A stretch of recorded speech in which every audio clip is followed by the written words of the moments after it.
Vamos nós.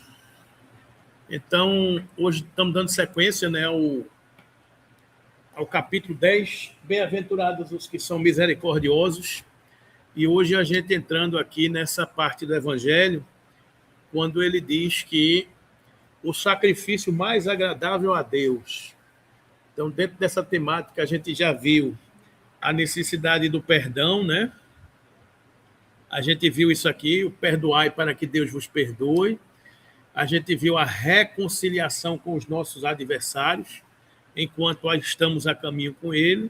E hoje nós vamos entrar aqui nesse sacrifício mais agradável a Deus.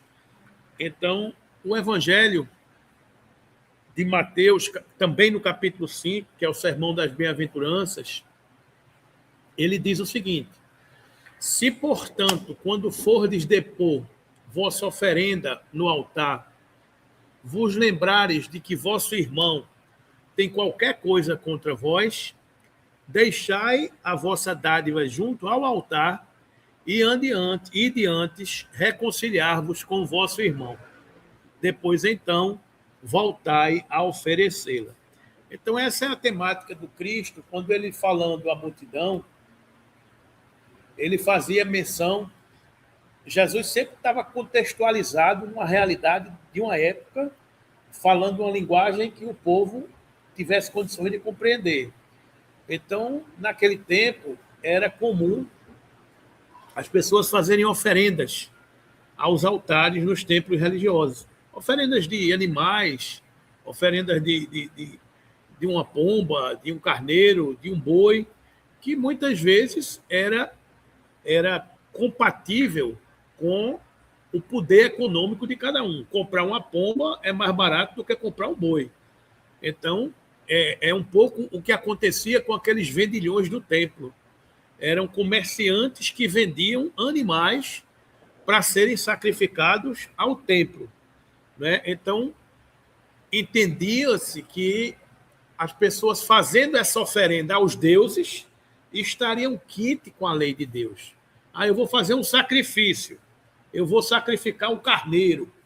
E aí, dependendo do tamanho da culpa que você carregava, você se sentia quite porque tinha feito uma oferenda. Então, dentro desta temática, foi que Jesus expulsou os vendilhões do templo. A casa do meu pai é um lugar sagrado, não é um lugar de comércio, de profanação. Não é isso que vocês estão entendendo. E é dentro dessa temática que Jesus diz isso. Se, portanto, quando fordes depor a vossa oferenda ao altar, e se lembrar que tem um coração preso, que tem qualquer coisa contra o seu irmão, deixe a oferenda de lado e vá primeiro reconciliar com seus irmãos. Depois, então, voltar a oferecê-la, né? Então, Kardec comenta, dizendo que, quando diz, ide reconciliar-vos com o vosso irmão antes de depor a vossa oferenda no altar, Jesus ensina que o sacrifício mais agradável ao Senhor é que o homem faça o seu próprio ressentimento. Ele tenha primeiro que reconciliar com ele mesmo, né? E que antes de se apresentar para ser por ele perdoado, ele precisa haver perdoado e reparado o agravo que tenha feito a alguém, a algum de seus irmãos. Só então a oferenda será bem aceita, porque virá de um coração expungido de todo e qualquer pensamento mau. Ele materializou o preceito, porque os judeus ofereciam sacrifícios materiais. É aquilo que a gente estava mencionando aqui. Sacrificavam animais. Cumpria-lhe conformar suas palavras aos usos ainda em voga. O cristão não oferece dons materiais porque espiritualizou o sacrifício. Ou seja, o cristão, com a pedagogia do Cristo, passa a entender que não se trata mais de um sacrifício de animal, mas sim uma espiritualização interna do seu sacrifício, né? Com isso, porém, o preceito ainda mais força ganha. Ele oferece sua alma a Deus. E essa alma tem de ser purificada, ou seja, eu preciso oferecer uma alma limpa, liberta das sensações da matéria, né? Entrando no templo do Senhor, deve ele deixar fora todo o sentimento de ódio e de animosidade, todo o mau pensamento contra seu irmão. Só então os anjos levarão sua prece aos pés do Eterno. Eis aí o que ensina Jesus por estas palavras: deixai a vossa oferenda junto do altar, e ide primeiro reconciliar-vos com o vosso irmão, se quiserdes ser agradável ao Senhor. Isso era aquele momento. Se a gente traz essa realidade para os dias atuais, e como a gente ainda, nós somos os antepassados de nós mesmos, nós ainda vivemos presos a muitas das coisas da religião que nos prendia, o culto exterior. Nós ainda valorizamos muito essas coisas.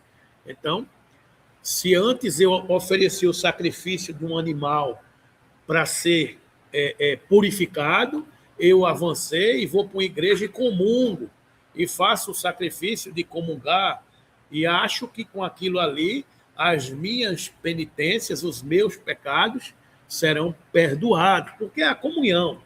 Então, a gente avançou por aí e a gente ainda entende. Enquanto espíritas, a gente vem para a casa espírita, toma água fluidificada, toma um passe e crê que está tudo resolvido. Ou seja, a gente está avançando, mas a gente continua não entendendo a mensagem original do Cristo, que é purificar o coração. Que este é o sacrifício mais agradável a Deus. É expungir de nós o pecado. E o pecado, para ser retirado de nós, ele não passa por uma oferta exterior. Ele passa por uma transformação interior. Ele passa por fazer a Deus o que gostaríamos que nos fizessem. Ele passa por perdoar os nossos adversários. Ele passa por entender os nossos adversários. Ele passa por se reconciliar com os nossos adversários. Ele passa por entendermos que se eu quiser ofertar alguma coisa a Deus, eu limpe primeiro o meu coração. Porque o Cristo receberá de um coração puro, de um coração sem mágoas, sem mazelas e sem angústias. Esse é o destino, é o ponto fundamental. A gente não precisa estar buscando no exterior o que está no interior. A religião do futuro é ter como templo o universo, ter como altar a consciência, imagem Deus, lei a caridade e religião o amor. Ele não passa pelos templos de pedra, ele não passa pelas ofertas materiais, ele passa pela reconciliação da criatura com o Criador, carregando um coração puro, isento e livre de culpas, de mágoas, de rancores, de pendores. Esse é o ponto, esse é o nosso caminho. E tudo isso está dentro do contexto de que este é o sacrifício mais agradável a Deus.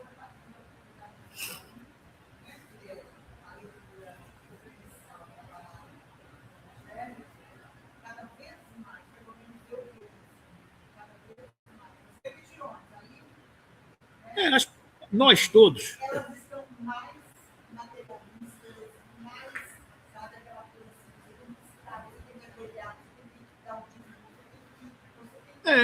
dinheiro, Talvez, Rita, talvez seja. As culpas estão aflorando de tal maneira que a pessoa acha que tem que fazer isso mais e mais e mais. Mas não é isso apenas. É um passo, porque aquilo ali já passa por uma preocupação em melhorar-se, né? Mas não é só isso. Daí, muitas vezes, a decepção das pessoas quando chegam na parte espiritual e dizem, mas eu comungava, mas eu fazia, mas eu não sei o quê, eu doava, eu dízimo, eu fazia tudo isso, e por que eu estou aqui, nessa condição? E aquele outro que não fazia nada disso está numa condição melhor do que a minha.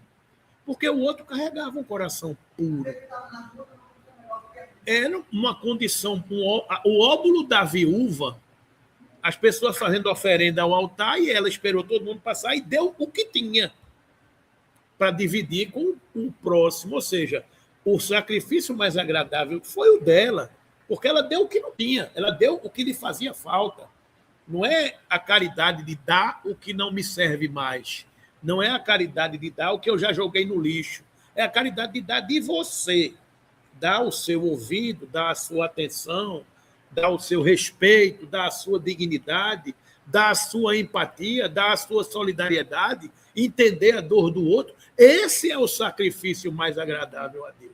É não esperar que o outro se humilhe para pedir alguma coisa de você, se você está vendo que o outro está precisando, que você tem condições de ajudar, nem que seja ouvindo, nem que seja dizendo eu estou aqui. Esse é o sacrifício mais agradável a Deus. Já chegamos lá? Ainda não. Ainda estamos um pouco distantes. Ainda somos pessoas que ainda nos sentimos quites com Deus ou com as coisas que a gente acredita, porque frequento um templo, porque dou passe, porque tudo bem, é o início, a gente está caminhando, mas não é só isso, é o coração liberto de toda essa situação. Então, esse é o ponto deste evangelho. E aí,